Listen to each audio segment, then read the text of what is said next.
رمضان المبارک کے پہلے، دوسرے اور تیسرے عشرے کی دعا۔ رمضان المبارک کے پہلے عشرے کی دعا: رب اغفر وارحم وانت خیر الراحمین۔ ترجمہ: اے میرے رب، مجھے بخش دے، مجھ پر رحم فرما، تو سب سے بہتر رحم فرمانے والا ہے۔ رمضان المبارک کے دوسرے عشرے کی دعا: استغفر اللہ ربی من کل ذنب واتوب الیہ۔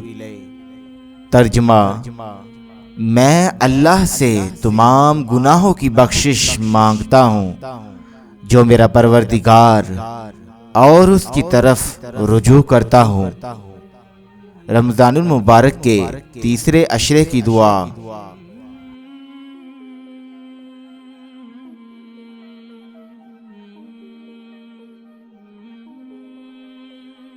ترجمہ: اے اللہ، بے شک تو معاف کرنے والا ہے، معاف کرنے کو پسند کرتا ہے، پس ہمیں معاف فرما۔